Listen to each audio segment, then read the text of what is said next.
ओम शांति 18 मई 2023। बाबा के महावाक्य। मीठे बच्चे, इन आँखों से जो कुछ देखते हो उसे भूलना है। सब शरीरधारियों को भूल अशरीरी बाप को याद करने का अभ्यास करो।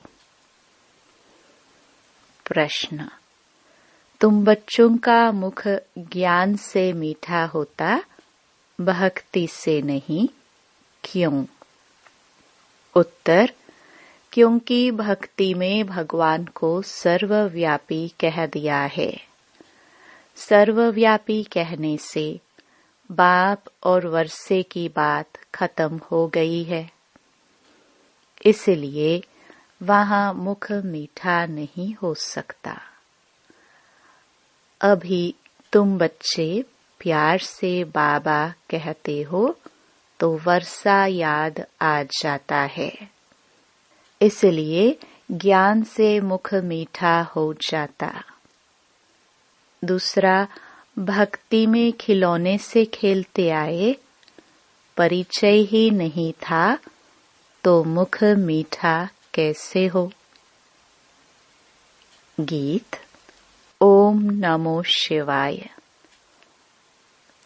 ओम शांति।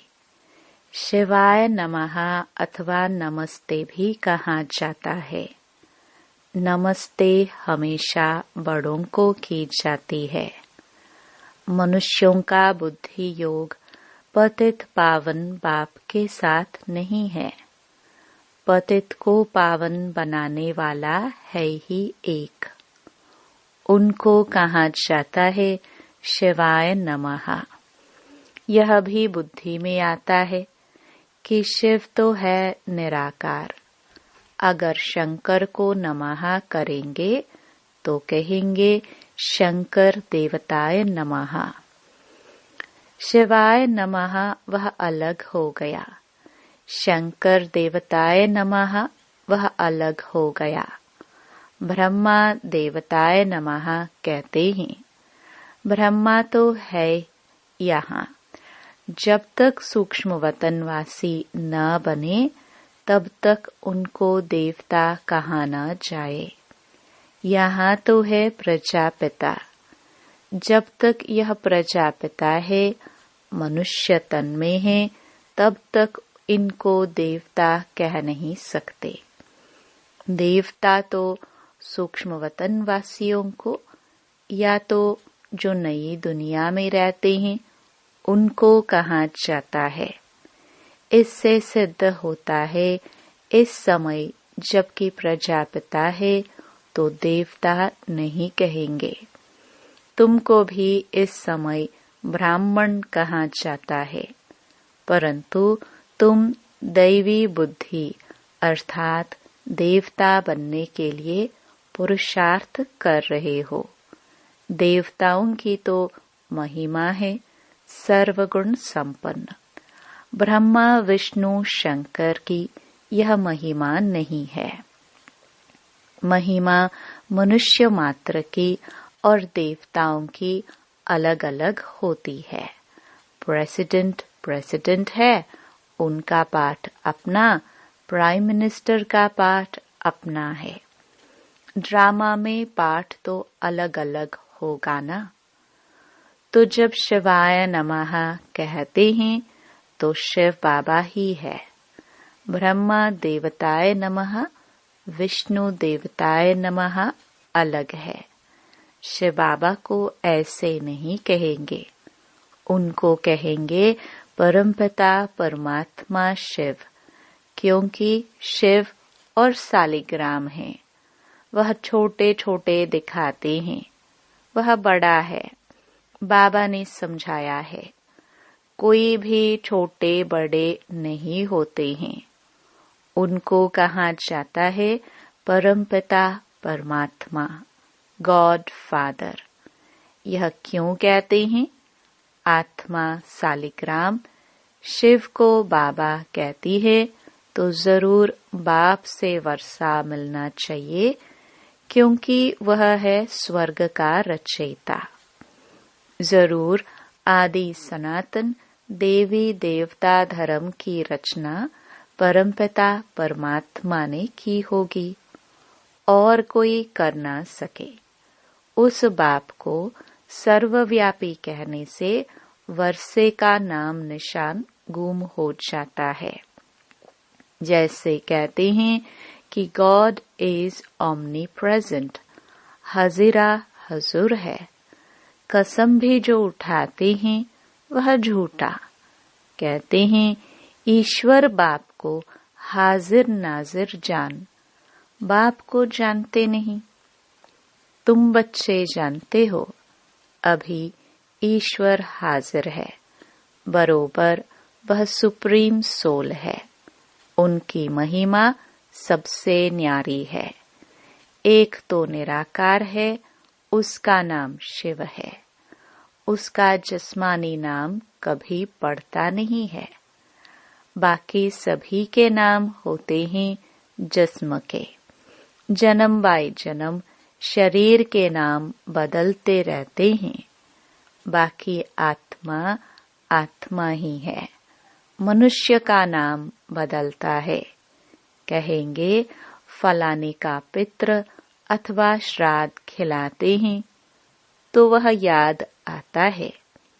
अब जिस्म तो उनका जल जाता है, बाकी रहती है आत्मा। तो आत्मा को खिलाते पिलाते हैं। आत्मा को निर्लेप कह न सके। बाप बैठ समझाते हैं जब कोई शरीर छोड़ते हैं तो शरीर तो खत्म हो गया, फिर किसको खिलाते हैं? भले खिलाएंगे आत्मा को तो भी शरीर में मोह रहता है। यहाँ बाबा कहते हैं कोई के शरीर के साथ मोह नहीं रखो, बिल्कुल नष्टो मोहा बनो। सब शरीरों को बुद्धि से निकालना है। अब इन आंखों से जो देखते हो वह भूलना है। बाप सिर्फ कहते हैं मुझे याद करो। मेरा तो कोई शरीर नहीं है, इसलिए डिफिकल्टी होती है। सगाई की अंगूठी पहनाते हैं ना, अब वह तो निराकार है, उसका कोई चित्र नहीं है। अंगूठी पहनाई जाती है कि निराकार शिव बाबा को याद करो। नई बात हो गई ना। मनुष्य मरता है तो समझो वह खत्म हो गया। उसका पित्र किसको खिलाते हैं? जरूर आत्मा आएगी। संस्कार आत्मा ले जाती है। यह खारा है, यह मीठा है। किसने कहा? आत्मा कहती है मेरी जबान को कड़वा लगा, मेरे कान बहरे हैं, मेरे माथे में दर्द है। यह कहने वाला कौन है? मनुष्य भूल गए हैं। बाप समझाते हैं आत्मा ही दुख सुख भोगती है। अभोक्ता सिर्फ बाप है। बाप ही बैठ आत्मा का ज्ञान देते हैं। बाकी आत्मा सो परमात्मा कहना यह बड़े ते बड़ा अज्ञान है। सारी दुनिया में कहते हैं परमात्मा सर्वव्यापी है, फिर उनको याद करने से क्या मिलेगा? भक्त उनको याद करते हैं, परंतु उनसे मिलता क्या है यह कोई नहीं जानते। सर्वव्यापी कहने से मिलने की बात ही नहीं उठती। आसुरी मत पर चलने से मनुष्य नीचे ही गिरते जाते हैं। श्रीमत तो एक ही बाप की है। आसुरी मत देने वाला रावण है, जिसकी मत पर एक दो को दुख देने लग पड़ते हैं। अब तुम हो ईश्वरीय संप्रदाय, एक दो को सुख देने वाले। बाप है सर्व का सुखदाता। मनुष्य अपने को सर्वोदया लीडर कहते हैं, परंतु सर्व का मालिक रचयिता तो ईश्वर को ही कहा जाता है। सर्व माना सारी सृष्टि। सारी सृष्टि का सद्गति दाता कोई मनुष्य को नहीं कहेंगे। तो मुख्य बात है, पहले सर्वव्यापी का ज्ञान निकालना पड़े। बाप को सब याद करते हैं। भक्त चाहते हैं भगवान आकर हमको कुछ देवे। बाप ने जरूर कुछ दिया है। रचयिता रचेगा तो देगा भी ना। बाबा देते हैं स्वर्ग की बादशाही। उस बाप को भूलना नहीं है। यही है मेहनत। अब तुम बच्चे तो समझो सयाने हो। पहले तुम बहुत बेसमझ थे। बाप को सर्वव्यापी कहने से कुछ भी नहीं मिलता। पहले पहले बाप सिद्ध कर बताते हैं, वह है परम पिता। परम अक्षर लौकिक बाप को नहीं दिया जाता। परम पिता है परे से परे परम धाम में रहने वाला। वह है सुप्रीम। वही मनुष्य सृष्टि का बीज रूप है। बाप बीज है ना। स्त्री को अडॉप्ट कर फिर रचना रचते हैं। शिव बाबा कहते हैं, मैं भी इनको अडॉप्ट करता हूँ। वह है कुख वंशावली और यह है मुख वंशावली। यह ब्रह्मा मेरी स्त्री है, परंतु चोला तो पुरुष का है। मैं इनको अडॉप्ट करता हूँ। इनके मुख से तुमको जन्म देता हूँ। शिव बाबा के बच्चे तो हैं, परंतु शिव बाबा ने ब्रह्मा द्वारा नया जन्म दिया है। कहते हो तुम माता पिता। वह तो निराकार है। माता कैसे हो सकती? इसमें बहुत सूक्ष्म समझने की बुद्धि चाहिए। बाप को कहा है रचयिता, तो वह क्रिएट कैसे करे? जगदम्बा सरस्वती जिसको कहते हैं, वह तो ब्रह्मा की बेटी मुख वंशावली गाई जाती है। अब माता उनको कहे या इनको? असल रियलिटी में यह साकार ब्रह्मा माता है, परंतु पुरुष तन है तो माताओं की चार्ज में इनको कैसे रखा जाए? इसलिए फिर जगदम्बा निमित्त बनी हुई है। बाप कहते हैं, मैं इनमें प्रवेश कर इनको अडॉप्ट करता हूँ। फिर तुम कहते हो हम ब्रह्मा द्वारा ईश्वर के बच्चे बने हैं। ईश्वर हमारा दादा है। यह बातें शास्त्रों में है नहीं। यह सब हैं भक्ति मार्ग के खिलौने। खिलौनों से मनुष्य का मुख मीठा नहीं होता। यहाँ तो टेम्पटेशन है बाप से वर्षा मिलने की। सर्वव्यापी कहने से किसका मुख भी मीठा नहीं होता है। सारी दुनिया में यह सर्वव्यापी का ही ज्ञान है। इस समय जो बच्चे हैं, उन्हों की ही बुद्धि में हमारी याद है। तो उन्होंने फिर लिख दिया है, मैं सर्वव्यापी हूँ। सभी मनुष्य मुझे याद करते हैं, परंतु जानते नहीं हैं। तो अर्थ का कितना फर्क कर दिया है। रस्सी को सांप बना दिया है। अब बाप कहते हैं, मेरे को याद करो और कोई को नहीं। इसका मतलब यह नहीं है कि मैं सर्वव्यापी हूँ। तुम जानते हो, हमारी आत्मा बाबा को याद करती है तो सर्वव्यापी अक्षर में फर्क हो गया। यह भी ड्रामा की भावी है, फिर भी ऐसे ही होगा, होना ही है। इस समय जो एक्ट चली, शूट हुआ, उसको ड्रामा कहेंगे। अनादि बना बनाया ड्रामा है, इसमें कोई फर्क नहीं पड़ सकता। यह चित्र आदि सब ड्रामानुसार बच्चों द्वारा बनवाए गए हैं।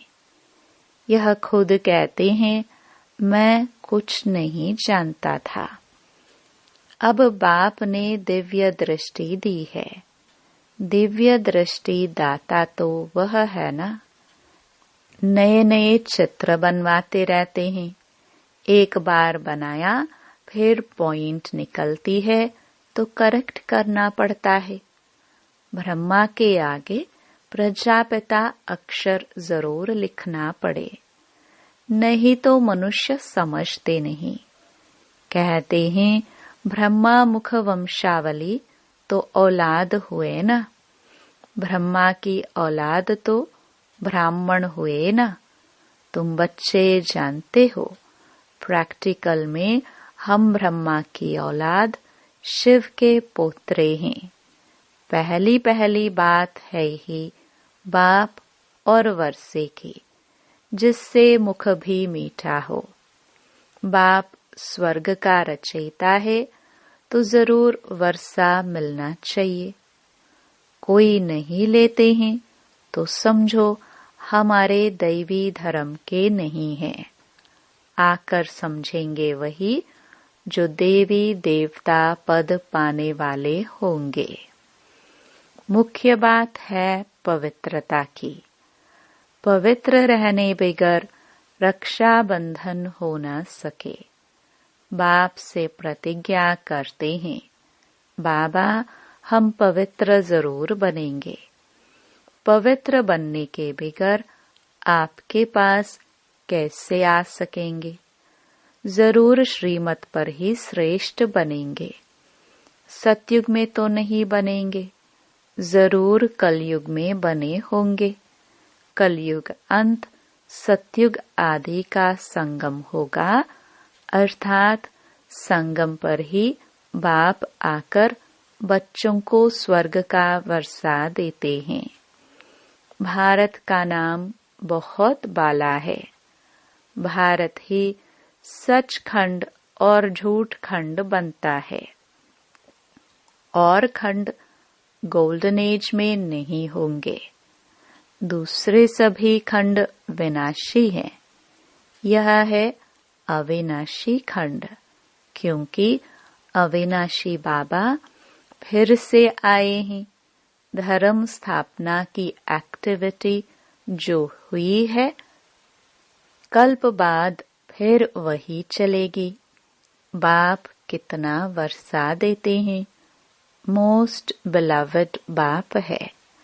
गृहस्थ व्यवहार में रहते हुए तुम प्रवृत्ति मार्ग वालों को पवित्र जरूर बनना है। सन्यासियों का निवृत्ति मार्ग वालों का धर्म ही अलग है। वैसे और अलग अलग अनेक धर्म हैं, वह स्वर्ग में नहीं आएंगे। जो हमारे धर्म के और धर्मों में मिल गए हैं, वही निकलेंगे। अब तुमको कितना ज्ञान मिला है। तुम्हारा तीसरा नेत्र खुला है।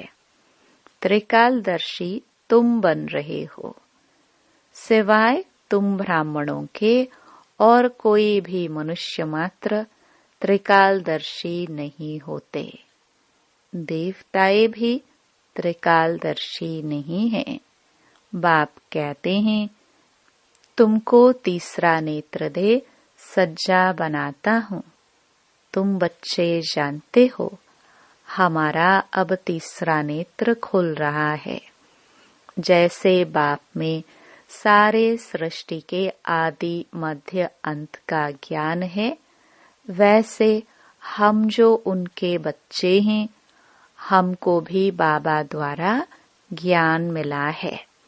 गोया हम मास्टर ज्ञान सागर बन रहे हैं और किसको मास्टर ज्ञान सागर नहीं कहेंगे, परंतु तुमको भी ज्ञान सागर नहीं कहेंगे। तुम ज्ञान नदियाँ हो। बाकी ऐसे नहीं अर्जुन ने तीर मारा और गंगा निकल आई, ना ही गऊ के मुख से पानी निकल आता है। वहाँ गंगा कहाँ से आएगी? कहाँ तुम दो भुजा वाले, कहाँ वह जगदम्बा को चार भुजा दे देते हैं। तुम बच्चों को बहुत कुछ समझाना है। कई बच्चे कहते हैं कि बाबा की याद नहीं रहती है, अपने को आत्मा नहीं समझते, घड़ी घड़ी भूल जाते हैं। बाप को याद नहीं करेंगे तो वर्षा कैसे मिलेगा? बाबा कहते हैं निरंतर मुझे याद करो तो उसी योग बल से तुम्हारे विकर्म विनाश होंगे। याद नहीं करेंगे तो मम्मा बाबा के तख्त नशीन कैसे बनेंगे? उनको कपूत कहाँ जाएगा? सपूत बच्चे तो बाप को निरंतर याद करने का खूब पुरुषार्थ करते रहेंगे। अंत तक करना ही है। बाप को जितना याद करेंगे उतना तुम्हारी कमाई है। अपना चार्ट रखो। जो ओटे सो अर्जुन, उन्हें ही वारिस कहा जाता है। अच्छा, मीठे मीठे सिखिलदे रूहानी बच्चों प्रति मात पिता बाप दादा का याद प्यार और गुड मॉर्निंग। रूहानी बाप की रूहानी बच्चों को नमस्ते। धारणा के लिए मुख्य सार। पहला, ईश्वरीय मत पर एक दो को सुख देना है, किसी को भी दुख नहीं देना है। बाप समान सुखदाता बनना है। दूसरा, इन शरीरों से मोह निकाल नष्टो मोहा बनना है। सपूत बच्चा बन निरंतर बाप को याद करने का पुरुषार्थ करना है। वरदान, हंस आसन पर बैठ हर कार्य करने वाले सफलतामूर्त विशेष आत्मा भव। जो बच्चे हंस आसन पर बैठकर हर कार्य करते हैं, उनकी निर्णय शक्ति श्रेष्ठ हो जाती है। इसलिए जो भी कार्य करेंगे उसमें विशेषता समाई हुई होगी। जैसे कुर्सी पर बैठकर कार्य करते हो, वैसे बुद्धि इस हंस आसन पर रहे तो लौकिक कार्य से भी आत्माओं को स्नेह और शक्ति मिलती रहेगी। हर कार्य सहज ही सफल होता रहेगा। तो स्वयं को हंस आसन पर विराजमान विशेष आत्मा समझ कोई भी कार्य करो और सफलतामूर्त बनो। स्लोगन, स्वभाव के टक्कर से बचने के लिए अपनी बुद्धि, दृष्टि व वाणी को सरल बना दो। ओम शांति।